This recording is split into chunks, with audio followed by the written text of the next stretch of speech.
Well, here we go with another quick review of a radio that's just come my way.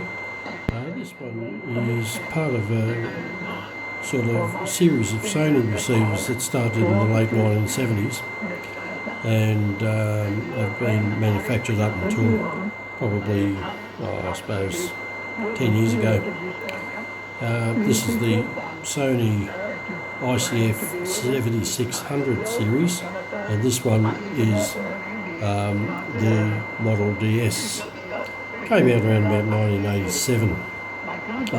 They were revolutionary in their time for providing quite good performance in around about a paperback book size receiver.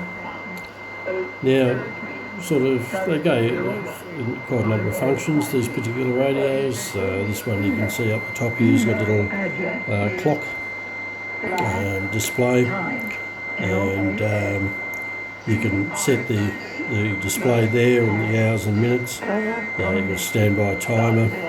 You've got a master on-off switch up the top here. Then you've got your main on switch there. Sleep control. And your power off button there, and of course here is your main tuning sort of window here, and which quite often it'll give you the meter band if you're on the standard shortwave meter bands of the day, and the mode. Over here you can see flashing is a tuning LED. Here, of course, you've got scanning functions that'll scan through the particular band that you're on.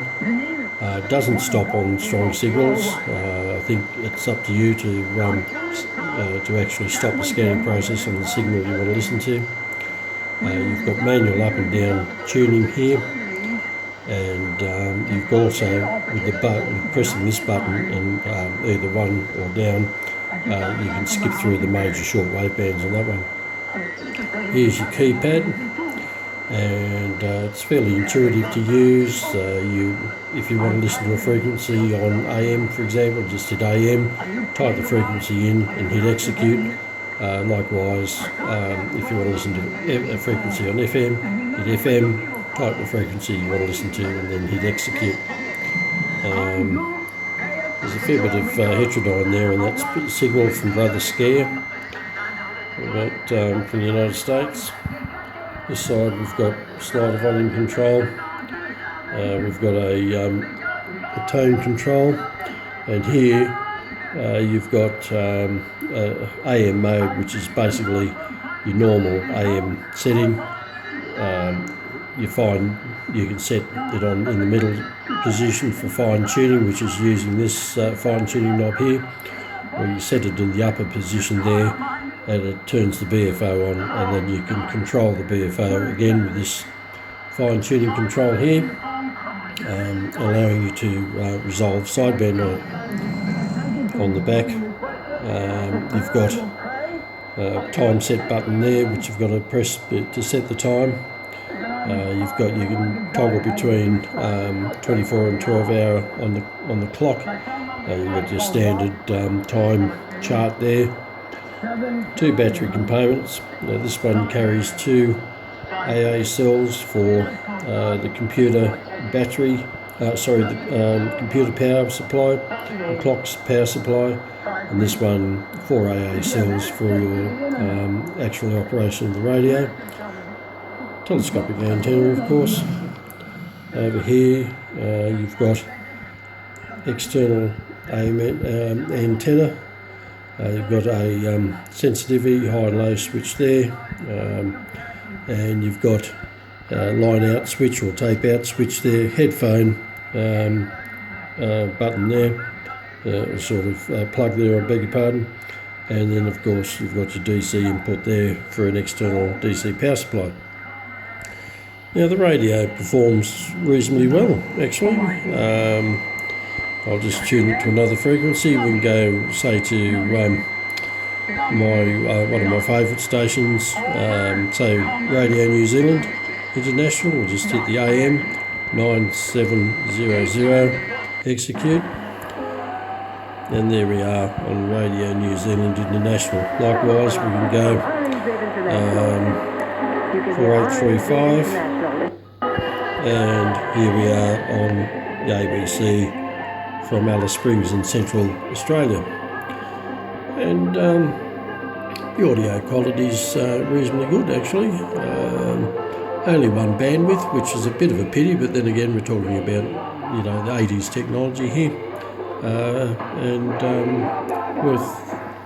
worthwhile. So if you come out, as I say, they come out in a number of different versions. So and the latest one is the ICF-7600DS.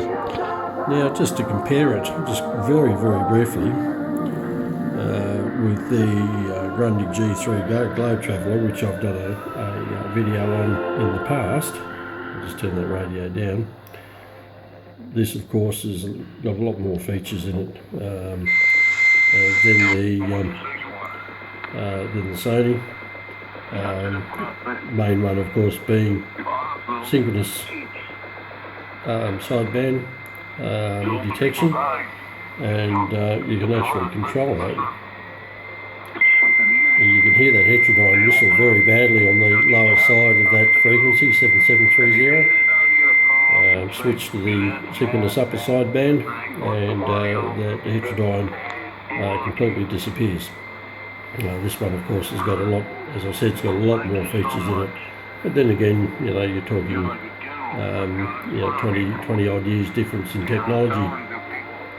Alright, well, there's just a brief outlook on the Sony 7600DS.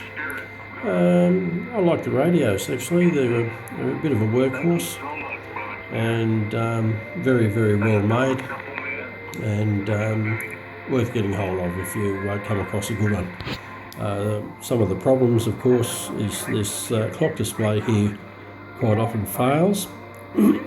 So be careful of that if ever you buy one.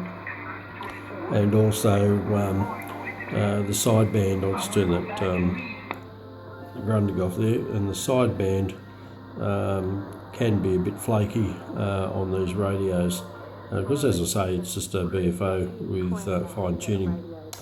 So yeah, definitely worthwhile, and thanks for watching. Hope you've enjoyed. Cheers then.